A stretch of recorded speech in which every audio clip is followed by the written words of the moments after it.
माशाल्लाह घोड़ा गोल्डन चौंस चौधरी वकास खालिद गजगाइया घोड़ा लाडला गजगाइया का चौधरी अनस इकबाल गुजर नागरे वाला घोड़ा बादशाह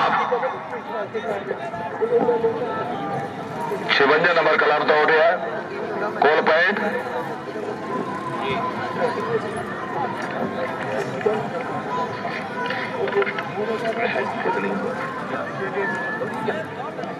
मियां साहब 17 टीम आगे इतनी ही बाकी टाइम और टाइम इंशाअल्लाह अगला राउंड तो मुड़ हाई स्कोर है जी गजगाइया की टीम नागरे वाला 8 नंबर आलमदादी आई लाई पाईतानी ने जबार कलाबा पूरा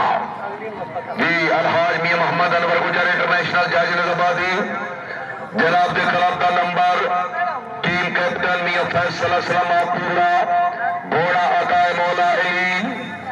वार मोहम्मद अय्यार गुटारा चक नंबर 41 शुमाली घोड़ा निगाह मोहम्मद मलिक तालिब हुसैन बट्टू घोड़ा निगाह करम हाजी मदर अब्बास लूना घोड़ा खोला में मोहम्मद राजा मोहम्मद सरवर नंबर रईसा पुराण इंतजामिया के अच्छे इंतजाम 1000 रुपया बराए अनाउंसर 1000 रुपया किले मास्टर अतीक साहब आ जाओ इंज यार आंदा बहदा रहे हो तो ठेठ तेरा पीछा हट वैसी नहीं है वार बारे सत्साज सूफी तो जनाब आज हद मुकाद मैं तो 2 घंटे बाद पहचान की थी वेरी गुड हाजी चौधरी जवेद इकबाल गुजर चेयरमैन यूसी अमरा हाजी साबिर हुसैन साहब मुबारकबाद 500 रुपया उसका